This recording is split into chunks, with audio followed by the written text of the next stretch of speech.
পেঁয়াজ কুচিটা দিয়ে দিলাম, আর এখানে আছে লঙ্কা রসুন কুচানো, এটাও দিয়ে দিলাম। আর এখানে এটা গরম হয়ে গেছে, আর এদিকে কিন্তু বড়াগুলো আমি দিয়ে দেবো।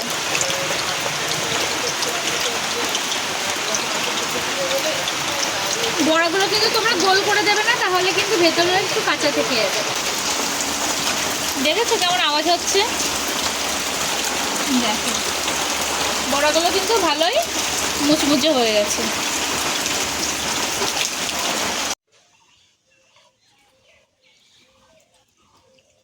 নমস্কার বন্ধুরা, আমি মনীষা, আর মনীষার রান্নাঘরে তোমাদেরকে অনেক অনেক অনেক স্বাগত। আজকে চলে আসলাম নতুন একটা রেসিপি বানাবো বলে। তো আজও কিন্তু একটা সজনে পাতারই রেসিপি বানাবো। তো বাচ্চারা তো সজনে শাক খেতেই চায় না, কিন্তু তাদেরও তো একটু সজনের কোনো রেসিপি খাওয়ানো দরকার। তো আজকে ভাবলাম যে মুচমুচে করে সজনে পাতার বড়া বানাবো, সেটা কিন্তু বাচ্চারা খাবেই। তো এই জন্য কিন্তু সোজা চলে আসলাম সজনে পাতা তুলতে। আমার বাচ্চা যেমন সজনে শাক খেতে চায় না, কিন্তু এই সজনে পাতার বড়াটা যে কোনো বাচ্চা বলো আর বড় বলো সবাই খেতে ভালোবাসবে। শাকটা সবাই খেতে চায় না।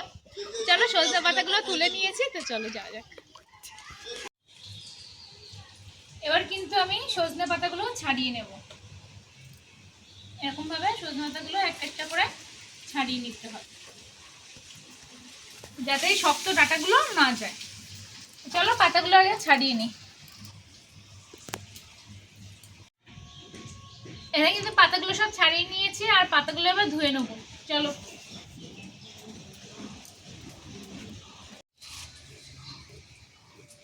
এবার কিন্তু আমি এই যে গোল গোল করে রসুন কেটে নিচ্ছি। রসুনগুলো কেটে নেবো কুচিয়ে। আর এদিকে কিন্তু মেঘ ডাকছে, বৃষ্টি আসবে এক্ষুনি, আর এই বৃষ্টির মধ্যে বড়া কিন্তু ভালোই লাগে।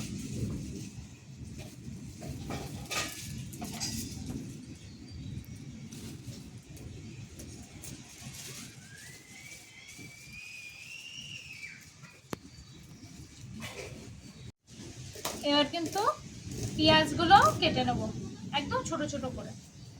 দেখো এরকম ভাবে দিয়ে এরকম ভাবে কেটে নেবো পেঁয়াজগুলো, যতটা শুরু করা যায়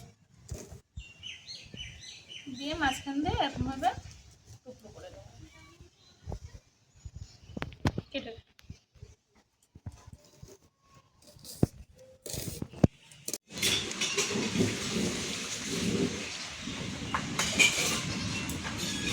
এখানে কিন্তু সজনে পাতা নিয়ে নিয়েছি, আর এখন এই যে পেঁয়াজ কুচিটা দিয়ে দিলাম, আর এখানে আছে লঙ্কা রসুন কুচানো, এটাও দিয়ে দিলাম। আর এখানে আছে লবণ আর হলুদ। তোমাদের সজনে পাতা আর বেসন অনুযায়ী তোমার পরিমাপ মতো লবণ আর হলুদটা দেবে। আর এখানে নিয়ে নিচ্ছি বেসন, প্রথমে অল্প দিয়ে দিলাম, আর একটু দিয়ে দিলাম চালের গুঁড়ো দিয়ে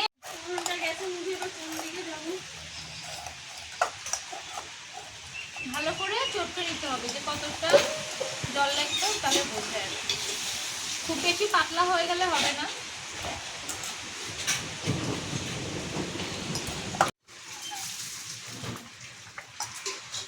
অল্প অল্প জল দিয়ে কিন্তু এটা আমি মেখে নিচ্ছি। আর বাইরে কিন্তু প্রচন্ড হাওয়া হচ্ছে, হালকা হালকা বৃষ্টিও পড়ছে।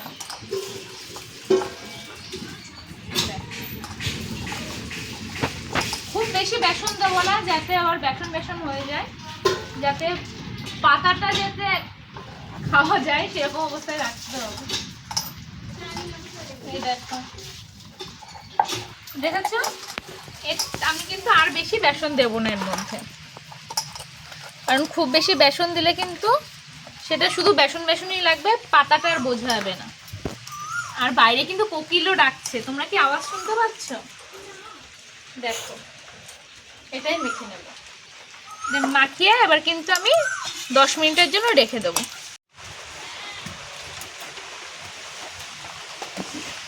এবার কিন্তু তেলটা দিয়ে দিলাম, আর তেলটা গরম হতে দিতে।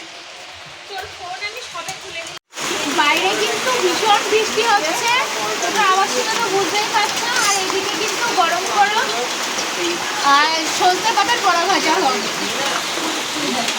এটা গরম হয়ে গেছে, আর এদিকে কিন্তু বড়াগুলো আমি দিয়ে দেবো।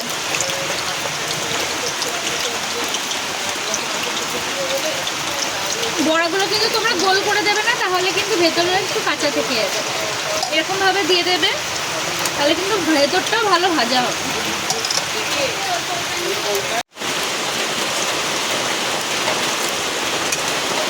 তেলটা কিন্তু আমরা খুব বেশি গরম করে নেবো না, নাহলে কিন্তু পুড়ে যাওয়ার সম্ভাবনা থাকে।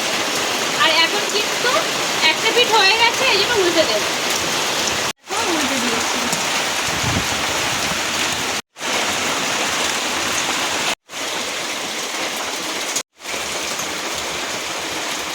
এপিট ওপিট করে বারবারই উল্টে পাল্টে দিচ্ছি, যাতে একটা পিঠ খুব তাড়াতাড়ি যেন লাল না হয়। ধীরে ধীরে ভাজলে সেটা কিন্তু ভেতর থেকে বেশি ভালো মুচমুচে হবে, আর ভেতরটা ভালো সেদ্ধ হয়ে যাবে।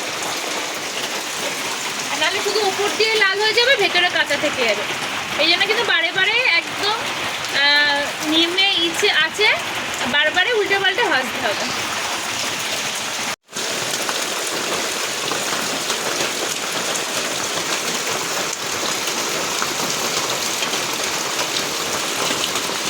দেখো বড়াগুলো কিন্তু ভালোই লাল লাল হয়ে গেছে। এবার কিন্তু বড়াগুলো তুলে নেবে।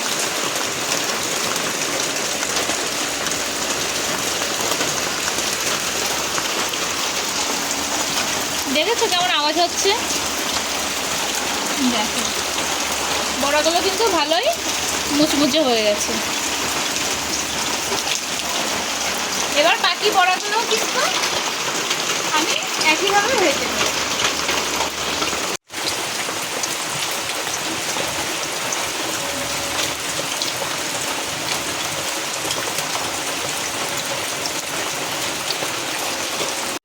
বৃষ্টির জলে ধুয়ে আসি। দেখো বৃষ্টি হচ্ছে, আর বৃষ্টির জলে হাতটাও ধুয়ে দিলাম। কত সুবিধা, ফলে এটা হলো না। বাইরে কিন্তু ভালোই বৃষ্টি পড়ছে। দুদিন পরে আবার বৃষ্টি শুরু হয়ে গেল।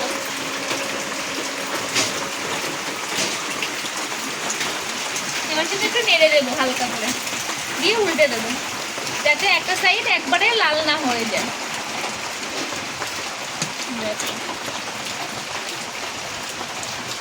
একটা সাইড একবারে যাতে লাল না হয়ে যায়, এটা কিন্তু আমাদের খেয়াল রাখতে হবে বারবার করে। এবার এখানে দেখো বড়াগুলো কি সুন্দর লাল হয়ে গেছে।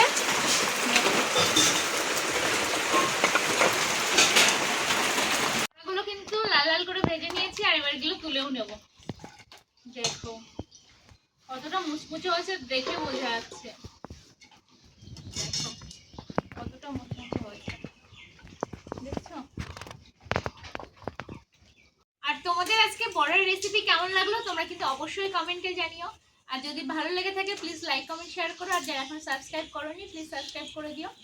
আর এরকমভাবে কিন্তু বাড়ির বাচ্চাদেরকেও সজনে পাতা অবশ্যই খাওয়ানো যায়, আর এরকমভাবে খাওয়ালেও উপকার পাওয়া যায়। তো অবশ্যই তোমরা একবার বাড়িতে খাইয়েও বাচ্চাদেরকে করে দিও, বড়দেরকেও করে দিও, খুব ভালো খাবে। কিন্তু যারা সজনে পাতা পছন্দ করে না তারাও কিন্তু এটা চেটে পুটে খাবে। তো টাটা সবাইকে।